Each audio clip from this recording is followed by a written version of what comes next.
ಶುಂಠಿ ತುಂಬಾ ಚೆನ್ನಾಗಿದೆ ಅಲ್ವಾ? ಅಕಸ್ಮಾತ್ ಯಾರಾದ್ರೂ ಬೀಜ ಏನಾದ್ರು ಕೇಳಿದ್ರೆ ಬೀಜ ಏನು ಕೊಡ್ತೀರಾ? ಖಂಡಿತ ಖಂಡಿತ. ಹೆಂಗೆ ಬೀಜ ಕೊಡೋದಾದ್ರೆ ಏನ್ ರೇಟ್ ಅಲ್ಲಿ? ಅದೇ ಆ ರೇಟ್ ನಡೀತಾ ಇರ್ತದೆ ಆ ಟೈಮಲ್ಲಿ ಇನ್ನು ನಾವು ತಗೊಳ್ಳೋ ಟೈಮಲ್ಲಿ ಏನ್ ರೇಟ್ ಇರುತ್ತೆ ಆ ರೇಟ್ ಅಲ್ಲಿ ನೀವು ಕೊಡ್ತೀರಾ? ಈಗ ನಮ್ಗೆ ನಾನು ಬಿತ್ತನೆ ಬೀಜಕ್ಕೆ ಅಂತ ಒಂದ್ ರೇಟ್ ಇರ್ತದೆ, ಮಾಮೂಲಿ ಬೀಜ ತಗೊಂಡು ಹೋಗಕ್ಕೆ ಒಂದ್ ರೇಟ್ ಇರ್ತದೆ, ಆತರ.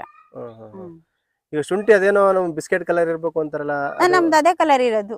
ಸ್ವಲ್ಪ ತೋರಿಸ್ಬೋದು ಹೆಂಗಿದೆ ಶುಂಠಿ? ನೋಡಿ ಇಲ್ಲೇ ಇದೇನಾ? ನೋಡ್ರಿ ಇಲ್ಲಿ ಕಾಣ್ತಾ ಇದಲ್ಲ, ಈ ತರ ಮೇಲೆ ಕಾಣ್ಬಾರ್ದು ಶುಂಠಿ, ಇದಕ್ಕೆ ಮಣ್ಣು ಮುಚ್ಚಬೇಕು. ಈ ತರ ಕಾಣ್ತದ್ರೆ ಏನಾಗುತ್ತೆ? ಬಿಸ್ಲಿಗೆ ಅದು ಕಲರ್ ಸೇಡ್ ಆಗ್ಬಿಡುತ್ತೆ ನೋಡಿ.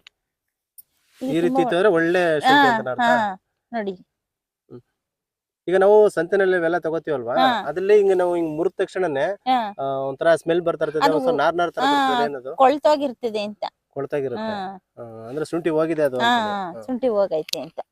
ಈಗ ಅದ್ ಮಣ್ಣು ಮುಚ್ಚಿದ್ರೆ ಮಾತ್ರ ಅದು ಅನುಕೂಲ ಆಗುತ್ತೆ, ಇಲ್ಲ ಅಂತಂದ್ರೆ ಬಿಸಿಲಿಗೆ ತಾಕಿದ್ರೆ ಏನಾಗುತ್ತೆ? ಬಿಸ್ಲಿಗೆ ಒಂಥರ ಕಪ್ಪು ಬಂದ್ಬಿಡುತ್ತೆ, ಇಲ್ಲ ಗ್ರೀನ್ ಬಂದ್ಬಿಡುತ್ತೆ.